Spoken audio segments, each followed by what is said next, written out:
নমস্কার বন্ধুরা, আমি হিমাদ্রি আর আপনারা দেখছেন ভূগোল যখন ভাবায়। দীর্ঘ প্রায় 6 বছর প্রতীক্ষার পর অবশেষে এলো সেই প্রতীক্ষিত মুহূর্ত, যেখানে আমরা পেলাম একটা বিজ্ঞপ্তি। এই বিজ্ঞপ্তিতে কি বলা হয়েছে, কি হতে চলেছে, সেগুলো আপনারা সবাই জানেন অলরেডি, সেই নিয়ে বিশেষ কিছু বলার নেই। শুধু যেটুকু না বললেই নয়, আজকে আমরা এই ভিডিওতে দুটো পর্ব নিয়ে আলোচনা করব। এক হচ্ছে আগামী দিনে স্কুল সার্ভিস কমিশনের পরীক্ষা কবে হতে চলেছে, কিভাবে হতে চলেছে, শূন্যপদ কত থাকতে পারে এবং আমাদের করণীয় কী, বা আমরা কিভাবে আমাদের প্রস্তুতিকে চূড়ান্ত পর্যায়ে নিয়ে যেতে পারি। তো এর মধ্যে সব কথাগুলো হয়তো আপনাদের খুব পজিটিভ আশা দিতে পারবে না, কিছু হয়তো আশাহত করবে এবং শেষ পর্যায়ে কিছু আশা দেওয়ার মতো বার্তা নিশ্চয়ই শোনানোর চেষ্টা করব। তো আজকে যে বিজ্ঞপ্তি প্রকাশিত হয়েছে সেটা কি না স্কুল সার্ভিস কমিশনের বিজ্ঞপ্তি প্রকাশ হবে তার একটা বিজ্ঞপ্তি, অর্থাৎ বিজ্ঞপ্তির বিজ্ঞপ্তি। জানি না এই আসল বিজ্ঞপ্তি কবে প্রকাশিত হবে। এই বিজ্ঞপ্তিতে আমরা কি পেলাম, আমরা একটা প্রেস মিট পেলাম, যেখানে আমাদের মাননীয় শিক্ষামন্ত্রী এসে খুব গর্বের সঙ্গে বললেন যে কত শিক্ষক নিয়োগ হতে চলেছে এবং কিভাবে হতে চলেছে। আপনারা সবাই জানেন যে স্কুল সার্ভিস কমিশনের যে পাহাড় প্রমাণ নিয়োগ দুর্নীতি, সেই দুর্নীতি থেকে বাঁচার জন্যই স্কুল সার্ভিস কমিশনের এই এত আয়োজন। আপনারা ভালো করেই জানেন যে যেখানে প্যানেলে অনেক নিচে নাম থাকা, ওয়েটিংয়ে অনেক নিচে নাম থাকা ক্যান্ডিডেট কিন্তু তার সামনের দিকে যারা ওয়েটিংয়ে ছিল তাদেরকে টপকে গিয়েও কিন্তু তারা চাকরি করছেন বা চাকরি পেয়েছিলেন। এখন school service commission, court, CID, CBI, জানেন না আরও কত কত এজেন্সি সব পেছনে লেগেছে। তো তাদের থেকে বাঁচার জন্য এবং নিজেদের স্বচ্ছতার ভাবমূর্তি ফিরিয়ে আনার জন্য তারা কি করতে চাইছে, ওই কফিনের শেষ পেরেক পর্যন্ত, অর্থাৎ যেখানে ওয়েটিং 100-তে গিয়েছে তার আগে 99 জন বঞ্চিত হয়েছে, তাহলে এই 99 জনকে যদি আমরা চাকরি দিয়ে দিতে পারি তাহলে কিন্তু আমাদের স্বচ্ছতা নিয়ে কেউ প্রশ্ন করবে না, কারণ আমরা প্যানেল অনুযায়ী কিন্তু 100 পর্যন্ত লোকে নিলাম। এবং সবথেকে আশ্চর্যের বিষয় যে নিয়োগের বৈধতা 2020-তে শেষ হয়ে গেছে, তাকে এক্সটেন্ড করে বাড়ানো হচ্ছে 2022 সালের 31শে ডিসেম্বর পর্যন্ত। চিন্তা করুন আমরা কোন জগতে বাস করছি।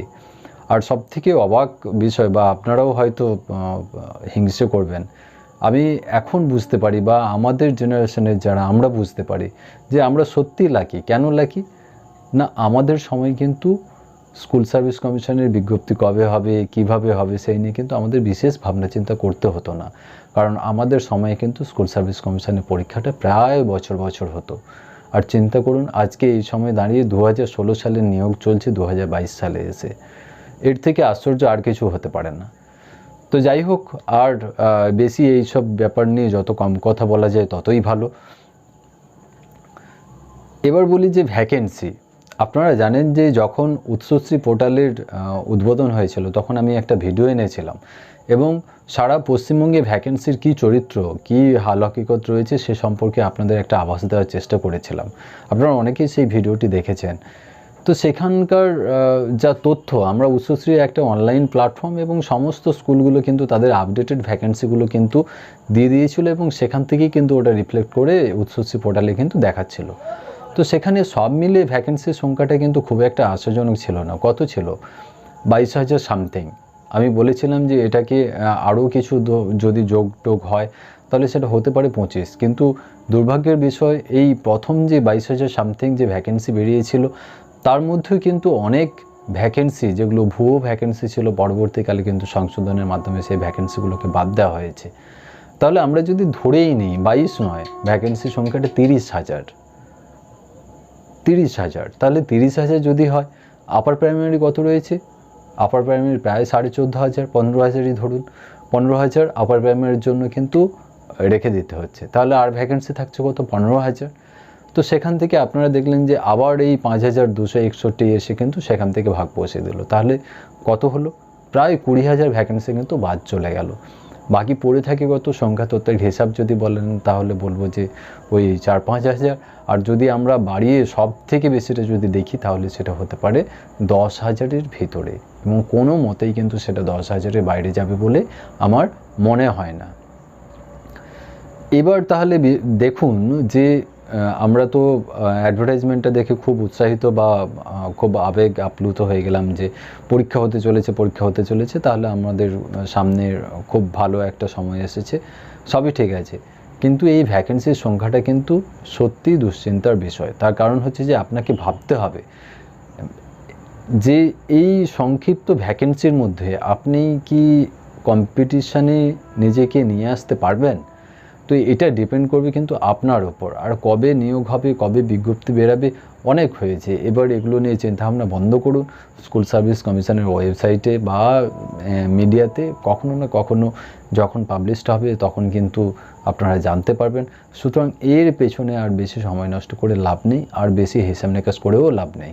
এটুকুই বলতে পারি যে পাপ মোচন বা পাপ ধুয়ে ফেলার জন্য কিছুটা হলেও তো পুণ্য কাজ করতে হয়, এবং তারই ফলস্বরূপ আজকে বলা হচ্ছে যে সেকেন্ডারি এবং হায়ার সেকেন্ডারি লেভেল, এইচএমের কথা বাদই দিন, সেকেন্ডারি হায়ার সেকেন্ডারি লেভেলেও কিন্তু শিক্ষক নিয়োগ করবে সরকার। তাহলে মূল যে বিষয়টা সেটা কিন্তু নিজেদের পিঠ বাঁচাতে এই ওয়েটিংয়ের থেকে মেধা বেছে নিয়ে নিজেদের পিঠ বাঁচানোর ব্যবস্থা করা, এটা হচ্ছে মূল প্রোগ্রাম, যার জন্য এত আয়োজন। এবং তার সঙ্গে এই পশ্চিমবঙ্গে যে যুব সমাজ রয়েছে, যারা বেকার যুব সমাজ রয়েছে, তার সংখ্যাটাও তো কম নয়। তাদেরকে সান্ত্বনা দেওয়ার জন্য তাদের জন্য একটা ছোট্ট করে গিফট থাকছে যে পরীক্ষাটা কিন্তু হবে এবং তার একটা নোটিফিকেশান হবে। সেখানে ভ্যাকেন্সি কত, কী ব্যাপার, শিক্ষা দপ্তরের কাছে ভ্যাকেন্সি নিয়ে এটা কি হতে পারে? এটা মোটেই হতে পারে না। সব কিছুই রয়েছে, কিন্তু ওই যে বললাম, সেই সংখ্যাটা প্রকাশ করলে পরে আপনারা হয়তো এখনই আশাহত হবেন এবং আবার নেগেটিভ চিন্তাভাবনা হয়তো শুরু করে দেবেন। এখানে আরও একটা বিষয় বলে রাখি যে এই যা ঘোষণা হতে চলেছে, রাজ্য সরকার বা ব্রাত্যবাবু কিন্তু প্রেস মিটে বলেছেন যে আমাদের উপর লেভেলের সমস্ত আইনজ্ঞদের পরামর্শ নিয়েই কিন্তু বিষয়টা করা হচ্ছে। আমার ধারণা এটাও হয়তো এই যে 2016 সালের নিয়োগ, তার ভ্যালিডিটি শেষ হয়ে যাওয়া, তারপরে আবার এক্সটেন্ড করা, এই ব্যাপারটা নিয়েও হয়তো কোর্টে চ্যালেঞ্জ হতে পারে। আর আপার প্রাইমারি নিয়োগ, যেটা কোর্টের ভার্ডিক্ট রয়েছে, সেটাকেও ক্লিয়ার না করে আবার একটা নিয়োগের বিজ্ঞপ্তি, সেখানেও হয়তো বিষয়টা হয়তো থমকে দাঁড়াতে পারে। যাই হোক, সব কিছু পজিটিভ দিক ধরে নিয়ে আমরা ধরেই নিলাম যে স্কুল সার্ভিস কমিশনের বিজ্ঞপ্তি প্রকাশ হতে চলেছে এবং সেটা হয়তো খুব শীঘ্রই প্রকাশিত হতে চলেছে। যেটা ওনার কথা অনুযায়ী এবং বিভিন্ন মাধ্যম থেকে যেটা বেরিয়ে আসছে, সেটা হচ্ছে যে জুন মাসে হয়তো বিজ্ঞপ্তি প্রকাশিত হতে পারে। এবার আসি তাহলে আমাদের করণীয় কী। তাহলে বিষয়টা কি এতটা হতাশজনক? না, মোটেই হতাশজনক নয়। বিষয়টা এবার কোথায় দাঁড়িয়ে আছে, আমি এর আগে আমার আরেকটা ভিডিও রয়েছে, আমি সেটারও লিঙ্ক দিলাম আই বাটনে, আপনারা দেখতে পাবেন, যেখানে আমি কিন্তু বারবার এটা ছুড়ে দিয়েছিলাম যে বিজ্ঞপ্তি করে আমরা যারা চিৎকার করছি যে বিজ্ঞপ্তি আসছে না, বিজ্ঞপ্তি তো একদিন না একদিন চলেই আসবেই। তাহলে আমাকে প্রস্তুত করে রাখতে পেরেছি, এবং এই যে কম সংখ্যক সিট, সেখানে কি আমি আমার মেধাকে তুলে ধরতে পারবো? এটাই হচ্ছে সবথেকে বড় প্রশ্ন। এবং আজকেই যখন এই খবরটা প্রকাশিত হয়, স্কুল সার্ভিস কমিশনের ওয়েবসাইটে যখন এই বিজ্ঞপ্তি প্রকাশিত হয়, তারপর থেকে কিন্তু অসংখ্য ইনবক্স পেয়েছি, যারা কিন্তু বারবার বলছেন যে, বা রিকোয়েস্ট করছেন, স্যার আপনার যদি কোনো অনলাইন প্ল্যাটফর্ম থাকে যেখানে আপনি এসএসসি প্রশিক্ষণ দিয়ে থাকেন, আমাকে প্লিজ অ্যাড করুন। এটা কিন্তু সোশ্যাল মিডিয়া জুড়ে আমি সর্বত্রই লক্ষ্য করছি। তো এখানে মজার বিষয় হলো যে আমি আজকে প্রথমেই বলেছি যে আমাদের ভিডিওটা দুটো পার্টে হবে, এখান থেকে কিন্তু আমাদের ভিডিওটা সেকেন্ড পার্ট শুরু হচ্ছে। এবং মজার বিষয় হলো, ধরুন এই ভ্যাকেন্সিটা 10,000, ভালো, তাহলে ধরুন পরীক্ষার্থীর সংখ্যা ধরে নিলাম এই 10,000 সিটের এগেনস্টে 3 লাখ পরীক্ষার্থী লড়াই করবে কত সিটের জন্য? 10,000 ভ্যাকেন্সির জন্য। 10,000, তাও আমি ম্যাক্সিমাম ধরলাম। আপনি যখন বিজ্ঞপ্তি প্রকাশিত হবে দেখবেন যে হায়ার সেকেন্ডারি লেভেলে দেখবেন যে ভ্যাকেন্সি সব সাবজেক্ট মিলে 1000-এর বাইরে যাবে না, 1000-এর ভেতরেই থাকবে। এবং 9-10-এর সংখ্যাটাও কম। আপনারা জানেন যে আপারের সংখ্যাটা সব থেকে বেশি হয় এখানে। গভর্নমেন্টেরও এখানে একটা স্বার্থ রয়েছে। এখানে সেন্ট্রাল থেকে সর্বশিক্ষা মিশনের মাধ্যমে গভর্নমেন্টকে যে বেতন বহন করতে হয়, সেখানে রাজ্য সরকারের অনেকটা সুবিধা হয় আর কি। তো সুতরাং এই সব কিছু যদি ধরি, আমি এই 3000, 4000, 5000 সংখ্যাটাকে আমি বাড়িয়ে সর্বোচ্চ যেটা হতে পারে 10,000 ধরলাম। সেই 10,000-এর এগেনস্টে যদি 3 লাখ পরীক্ষার্থী থাকে, তাহলে পার্সেন্টেজে আমরা কি দেখব? আমি আগেই বলেছি যে এই 3 লাখ পরীক্ষার্থীদের মধ্যে লড়াইটা হবে কিন্তু মাত্র 10% ক্যান্ডিডেটদের মধ্যে। বাকি 90% যারা এখন খুঁজে বেড়াচ্ছে যে কোথায় পড়বে, এখন শুরু করার কথা ভাবছে, তাদের মধ্যে এই যে 90% যারা এখন এই বিজ্ঞপ্তি প্রকাশ হবে তারপর চিন্তাভাবনা করছে যে আমি টেট কোথায় পড়বো, আমি পিটি কোথায় পড়বো, আমি সাবজেক্ট কোথায় পড়বো, কিভাবে পড়বো, কোথায় শুরু করব, কোন বই কিনবো, কোন বই ভালো আছে, এই 90%কে আমি বাদই দিলাম। আমি কথা বলছি 10%-এর জন্য। তাহলে 3 লাখের 10% 30,000, 30,000 লড়াই করবে কত? 10,000 সিটের জন্য। তার মানে এই প্রত্যেক সিটের জন্য থাকছে তাহলে 3 জন। আর যদি আমরা ধরি 10,000 না হয় যদি হয় 6,000, তাহলে প্রত্যেক সিটের জন্য লড়াই করবে 5 জন। এই 5 জন কিন্তু জেনুইন কম্পিটিটার, একদম যারা কিন্তু কম্পিটিশনের প্রথম সারিতে রয়েছে। তাহলে আপনার কিন্তু মূল টার্গেট হবে, আপনি একটা পরীক্ষা দিতে চলেছেন যেখানে বেস্ট 5 কিন্তু আপনার সঙ্গে বসে থাকবে, সেখান থেকে কিন্তু আপনাকে আপনার মেধাটাকে কিন্তু তুলে ধরতে হবে। এবং এখানে কখনোই কম্পিটিশানটা এরকম হবে না 19-20 এরকম কিন্তু হবে না। এখানে কম্পিটিশানটা এই লেভেলে হবে 19.5, 19.6, 0.1-এর ডিফারেন্সে কিন্তু এখানে কম্পিটিশান হবে। তাহলে বুঝতে পারছেন আপনি কোথায় আছেন, বা আপনি চাকরিটা আপনাকে পেতে হলে কোন লেভেলে আপনাকে কিন্তু লড়াইটা দিতে হবে। তো এটা গেল একটা বিষয়। তাহলে এবার আপনি ডিসাইড করে নিন। আমি কাউকেই হতাশ করছি না, যারা শুরু করছেন হ্যাঁ এই 90%-এর মধ্যেও অল্প কিছু সংখ্যক হয়তো এই কিছুদিনের তাদের মাইলেজ দিয়ে হয়তো নিজেদেরকে এগিয়ে নিয়ে যেতে পারবেন, তবে সেই সংখ্যাটা কিন্তু খুবই কম, অতি নগণ্য। এবং যারা এই দীর্ঘ 6 বছর কন্টিনিউয়াসলি নিজেদেরকে প্রস্তুতির মধ্যে রেখেছেন, তাদের এই প্রস্তুতির যে ফলাফল তারা নিশ্চয়ই পাবে।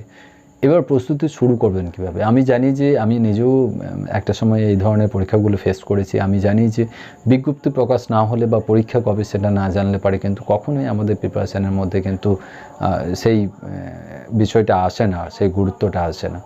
তো আজকে যখন একটা বিজ্ঞপ্তি প্রকাশ হয়েছে এবং সেখানে আমরা ধরে নিতে পারি, বলা হচ্ছে যে ওই 5,261-র ভ্যালিডিটি বাড়ানো হয়েছে 31শে ডিসেম্বর 2022। তো আমরা আশা করতে পারি যে তাহলে ডিসেম্বরেই কি পরীক্ষাটা হতে চলেছে, বা তারও যদি আগে হয়, পুজোর আগে বা পুজোর পর, আমরা কেউই জানি না কবে হতে চলেছে, তবে হবে। তাহলে এই কম সময়ের মধ্যে প্রস্তুতিটা কিভাবে নিয়ে যাবেন, কোথা থেকে শুরু করবেন, কোথায় গিয়ে শেষ করবেন? এখানেও অনেকেরই প্রশ্ন যে স্যার পিটি হবে, টেট হবে, সাবজেক্ট কি থাকবে, কত নম্বরে থাকবে, এমসিকিউ? তো এই প্রশ্ন সম্পর্কে বলি, এখনও পর্যন্ত আমাদের কাছে যা লাস্ট গেজেট রয়েছে, সেই গেজেটে যা আছে, আজকে আমি বলবো রাতারাতি ডিসিশন চেঞ্জ করবেন না। যা গ্যাজেট রয়েছে, যেই অনুযায়ী আপনি এতদিন প্রস্তুতি নিয়ে এসছেন, নোটিফিকেশান বেরানো পর্যন্ত বা পরিষ্কারভাবে আমাদের সামনে আসা পর্যন্ত আপনারা সেটাকে সামনে রেখেই এগিয়ে যান। আপনারা এই ডিসিশানটা পরিবর্তন করবেন না। সেখানে যদি 9-10-এর জন্য যদি পিটি দিতে হতো, তাহলে এখানেও ধরে নিন যে পিটিই হচ্ছে। সেখানে যদি সাবজেক্টের জন্য 2 নম্বরের প্রশ্ন থাকতো, তাহলে আপনি ধরে নিন 2 নম্বরের প্রশ্নই থাকছে। এবং সেখানে যদি বাংলা ইংরেজি কম্পালসারি হিসাবে মেন পেপারের সঙ্গে একটা পার্ট থাকতো, তাহলে ধরে নিন যে বাংলা ইংরেজিও থাকছে। এই সমস্ত কিছু ধরে নিয়েই কিন্তু প্রস্তুতিটা আপনি এগিয়ে নিয়ে যান। এবার বলি, আপনার কিন্তু আমি বারবার বলেছি, এতদিন যখন কোনো কিছু ছিল না বিজ্ঞপ্তি, তখন কিন্তু আমি বারবার বলেছি সাবজেক্টের পরীক্ষায় আপনাকে কিন্তু পাস করতেই হবে। এবং সাবজেক্টের পরীক্ষা 2 নম্বরের হোক, এমসিকিউ হোক, যাই হোক, 2 নম্বর হচ্ছে এমন একটা প্ল্যাটফর্ম যেখানে কিন্তু আপনাকে এমসিকিউতেও সহযোগিতা করবে, এবং 2 নম্বরের থেকেও যদি আরও বেশি নম্বরের প্রশ্ন আসে সেক্ষেত্রেও আপনার কোনো অসুবিধা হওয়ার কথা নয়। মূল কথা হচ্ছে সাবজেক্টের যা সিলেবাস আছে তার উপরে নিজের কনসেপ্ট ক্লিয়ার করা, এবং কনসেপ্ট ক্লিয়ার থাকলে আপনার কিন্তু 4টে অপশানের মধ্যে একটা অপশান খুঁজে নিতে খুব একটা সমস্যা হবে না, অল্প কিছু সংখ্যক প্রশ্ন ছাড়া। তাহলে সাবজেক্টে নিশ্চয়ই আপনি এগিয়ে রেখেছেন। এই কয়েকদিন কি করবেন? আপনার প্রথম যে কাজ হবে, পড়াশুনোর অভ্যাস থেকে আপনি অনেক দূর চলে গেছেন, তাহলে পড়াশুনোর অভ্যাসটা ফিরিয়ে আনুন। কিভাবে অভ্যাস ফিরিয়ে আনবেন? আমি জানি আপনারা অনেকেই টিউশন করেন, সুতরাং সেই টিউশনগুলো আপনারা মনে করলেই যে বন্ধ করে দেবেন বা অফ করতে পারবেন তা কিন্তু নয়। সুতরাং টিউশনগুলোর সময় বাদ দিয়ে আপনি তাহলে একটা রুটিন তৈরি করে নিন। এই রুটিন আপনি ছোট ছোট ভাগে ভাগ করুন। প্রথম রুটিন তৈরি করুন, 1 মাসের রুটিন তৈরি করুন। তারপর যদি দেখেন যে বিজ্ঞপ্তি প্রকাশিত হচ্ছে, পরীক্ষা কবে ঘোষণা হয়েছে, আরেক মাস তাহলে অ্যাড হবে, 2 মাস অ্যাড হবে, 3 মাস অ্যাড হবে, 4 মাস অ্যাড হবে। আপাতত প্রথম যে কাজ হবে সেটা হচ্ছে যে 1 মাসের রুটিন তৈরি করুন। এবং আপনার প্রথম কাজ হবে আপনার পড়াশুনোর মধ্যে নিজেকে মোটিভেট করা। এটা একদিনে হয় না, এটা করতেই আপনার 4-5 দিন লাগবে। আপনি এই যে রেগুলার নিয়মিত এখন পড়তে বসেন না, এই অভ্যাসটা সহজে তৈরি হবে না। আপনি যে বিষয়টা মাথাতে 10 মিনিটে নিতে পারতেন, সেই বিষয়টা দেখবেন যে এখন 1 ঘন্টা বসছেন, আপনি ডিমোটিভেটেড হয়ে চলে যাচ্ছেন, তাও আপনার মাথায় ঢুকছে না। এটা করতে হলে আপনাকে যেটা করতে হবে, সোশ্যাল মিডিয়া, বন্ধুবান্ধব, আড্ডা, ঠেক, এই সমস্ত নিজের ফ্যামিলি, এই সমস্ত ব্যাপারগুলো থেকে নিজেকে সরিয়ে আনতে হবে। প্রথম কাজ, আপনি সব কিছু থেকে নিজেকে সরিয়ে আনুন এবং ফোকাস করুন আপনার নিজেকে তৈরি করার। দ্বিতীয় কাজ, এই কয়েকদিনের জন্য নতুন করে কোনো কোচিং সেন্টার, কোনো স্পেশাল গাইডার, কারোর কাছে কোনোভাবেই ছোটাছুটি করার কোনো দরকার নেই, কারণ আপনার কাছে সেই সময় আর নেই। এখন সময় হচ্ছে নিজেকে গুছিয়ে নেওয়ার। আপনার কাছে যা ছিল আপনি একটা ব্যাগ নিন, আর সেই ব্যাগের মধ্যে ভর্তি করে নিন, যে ব্যাগটা নিয়ে আপনি পরীক্ষার দিন পরীক্ষা দিতে যাবেন। নিশ্চয়ই আপনারা বুঝতে পারলেন কি বলতে চেয়েছি। আপনি এতদিন যা পড়াশোনা করেছেন, যা প্রিপারেশান করেছেন, সেটাকেই একটা সিস্টেমেটিক ওয়েতে একটা ছোট্ট জায়গার মধ্যে বন্দি করে ফেলুন। এটাই হচ্ছে আপনার কাজ। সমস্ত কিছু, বাইরের কী আলোচনা হচ্ছে, ওই গ্রুপে কি হচ্ছে, এই গ্রুপে কি হচ্ছে, এখানে কি হচ্ছে, ওই স্যার কী করাচ্ছে, কিচ্ছু দরকার নেই। আমি যে 10%-এর কথা বলছি, সেই 10% মধ্যে যদি আপনি থাকতে চান, আর যে 5 জনের কথা বলছি, সে 5 জনের মধ্যে যদি আপনি একজন হতে চান, তাহলে এখন সব থেকে বেশি যেটা দরকার সেটা হচ্ছে নিজেকে গুছিয়ে তৈরি করার, এবং সেটা শুধুমাত্র একটা সঠিক রুটিন এবং নিজের পড়াশুনোর সময়টাকে ঠিকঠাকভাবে তৈরি করে এগিয়ে নিয়ে যাওয়া। এটাই হচ্ছে মূল কাজ। এবার আপনাদের অনেকেরই প্রশ্ন আসবে যে স্যার, তাহলে রুটিনটা কিভাবে বানাবো? এবার একটা কথা বলি, এই একটা নিজের রুটিন তৈরি করতে গেলে নিজেকেই কিন্তু দায়িত্ব নিতে হবে। কারণ আমি জানি না আপনার কোন সময় টিউশন আছে, আপনি কোন সময় টিউশন করতে যান, আপনি কোন সময় টিউশন পড়েন, আপনি কখন ঘুম থেকে ওঠেন, কোনটা আপনার পড়ার সময়, কোনটা আপনার ঘুমানোর সময়, এই ব্যাপারগুলো সবই কিন্তু আপনি নিজেই জানেন। সুতরাং রুটিনটা কিন্তু আপনাকেই তৈরি করতে হবে। এবং আমি আপনাদেরকে সাজেস্ট করব যে 1 মাসের একটা রুটিন তৈরি করুন, এবং আপনি নিজেই রুটিন তৈরি করুন, যেখানে আপনার এই এতদিনের যা প্রস্তুতি। এবার হ্যাঁ, আপনি বলবেন যে স্যার মাত্র 1 মাস, এত কম সময় কিভাবে? আমি কিন্তু আবারও বলছি যে এই 1 মাসে আপনি আপনার স্যাটিসফাইড হওয়ার মতো প্রিপারেশান আপনি নিতে পারবেন না, বা রিভিশন দিয়েও শেষ করতে পারবেন না। কিন্তু তাও আমি বলছি যে এই 1 মাস সময় ধরে নিজেকে যে একটা টাইম ফ্রেমের মধ্যে গুছিয়ে নেওয়ার কৌশল আপনি এই 1 মাসে রপ্ত করুন। 1 মাসের মধ্যে ধরুন বিজ্ঞপ্তি বেরালো, সেখান থেকে পরীক্ষা পেলেন আরও 2 মাস সময়, তাহলে তারপরে এই 2 মাস আরও মাইলেজ দিয়ে বিষয়টাকে এগিয়ে নিয়ে যেতে পারবেন। কিন্তু আপনি যদি বলেন যে তাহলে স্যার 3 মাসের নেই, 3 মাস নিলে পারে দেখবেন যে আপনার এই যে 1 মাসের ডেডলাইন, সেটা যখনই আপনি 2 মাস করবেন, 3 মাস করবেন, তখনই কিন্তু আপনার হাত থেকে বিষয়টা আস্তে আস্তে বেরিয়ে যাবে। আপনার মনে হবে আজ এই পর্যন্ত ঠিক আছে, থাক, কালকে এটা নিয়ে শুরু করব। সুতরাং আর সেটা শেষ হয়ে উঠবে না। তাহলে এটা গেল রুটিনের ব্যাপার। আপনারা নিজের রুটিনটা নিজেরাই তৈরি করুন। রুটিনে আপনাদেরকে আরেকটি বিষয় অবশ্যই অ্যাড করতে বলবো, সেটা হচ্ছে যে লেখার অভ্যাস। আপনারা বুঝতে পারছেন বা হয়তো বুঝতে পারছেন না, সেটা হচ্ছে যে 50টা 2 নম্বরের উত্তর লেখাটা কিন্তু খুব একটা সহজ কাজ নয়। কারণ আমি আমার নিজের অভিজ্ঞতা থেকে বলছি, আপনার প্রস্তুতি যখন ওই প্রথম 5 জন বা প্রথম 10%-এর মধ্যে থাকবে, তখন কিন্তু দেখবেন যে পরীক্ষায় যে প্রশ্নগুলো পড়বে সেগুলো কিন্তু প্রত্যেকটাই, ম্যাক্সিমামটাই 95% প্রশ্ন কিন্তু আপনার বা 90% প্রশ্ন কিন্তু আপনার খুব ভালোভাবে উত্তর কিন্তু জানা রয়েছে। এবং আপনার চেষ্টা হবে আপনি লেখার জন্য যা স্পেস পাবেন সেখানে কিন্তু সুযোগ থাকবে আপনার সর্বোচ্চ ঢেলে দিয়ে একটা ভালো উত্তর দেওয়ার, এবং আপনার এই চেষ্টাটা কিন্তু আপনিও করবেন, আপনার নিজের অজান্তেই কিন্তু আপনার পেন এটা করে চলবে।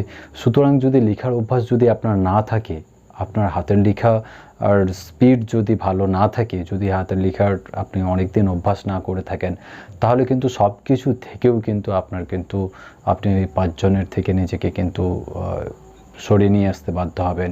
এবং এই নিজের পায়ে নিজে কুড়াল মারাটা কিন্তু আরও বেশি বেদনাদায়ক। সুতরাং লেখার অভ্যাসটা আপনাদের দীর্ঘদিন নেই, আমি কনফার্ম যে আপনারা এখনও পর্যন্ত একটাও পরীক্ষা দেননি যেখানে কিন্তু 50টা 2 নম্বরের কোশ্চেনের অ্যান্সার আপনারা অ্যাট এ টাইম ফেস করেছেন।